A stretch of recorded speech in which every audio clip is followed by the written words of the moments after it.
So first things first, the move you're gonna have to know how to do is a scissor. Which, if you don't know how to do scissor, don't even bother trying to learn this yet. Learn that first. And just how to be able to go, from kind of like rollovers into, chaplets, because that is very important. So anyway, basically what this move is a bite handle scissor, where you catch it, and from the point that you catch it, you let it carry on, and you go back into, ring finger, a chaplet, backwards chaplet. So basically how people generally get into this is a 0G chaplain, thumb roll, and then you're in the position to throw. So first off, when you get into this position to throw, you throw it up and you catch it just like a regular scissor.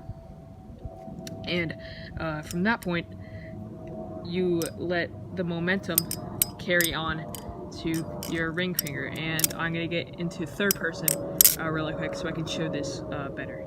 Like I said before, 0G chaplain, thumb rollover, and you're into the position that you throw it from.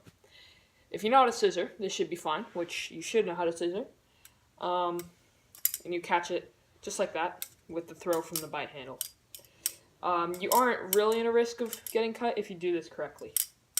You want to be able to catch it close to the tang pins, or the zen pins, depending on your knife.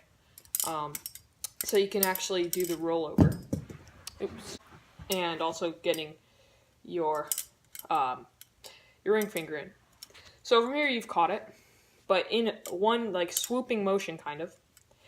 You want to catch it and get that swooping motion to go back into the final step. So like this, here, you're going to give it a little push, let go of your pointer finger, let it travel around your middle finger. While it's in the middle of this step, stick your ring finger in, it'll go around, and you can let go of your middle finger, and then you can go back into that backwards chaplain. And you can do moves like that, extras once you learn how to do it. So it can be used in a lot of really cool tricks. Anyway, once again, catch it, give it a little push, and then from there, your pointer finger should just automatically come off. Should transfer over to your ring finger, and you should be able to do that. This is a move that will take a lot of practice, as it did for me. It took a while, kind of like the double scissor. So don't get discouraged. It's a very cool move to learn, and I'd say very important.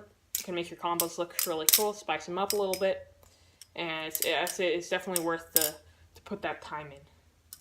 Because I use this in a lot of my combos, or just things like that I learned from the trick. Anyway, at the start, I'm not sure how that'll turn out, because I actually recorded it phone side up, or camera side up. But yep. Tell me how you like this style of review. If you have any comments or questions about how to do the trick, DM me on Instagram.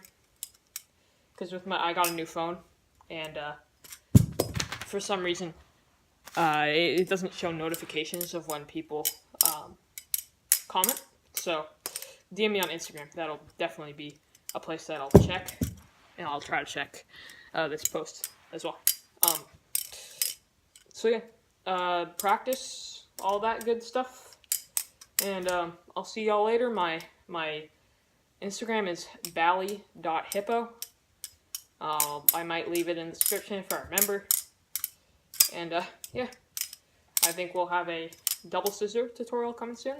And I'll see you all later. Take care.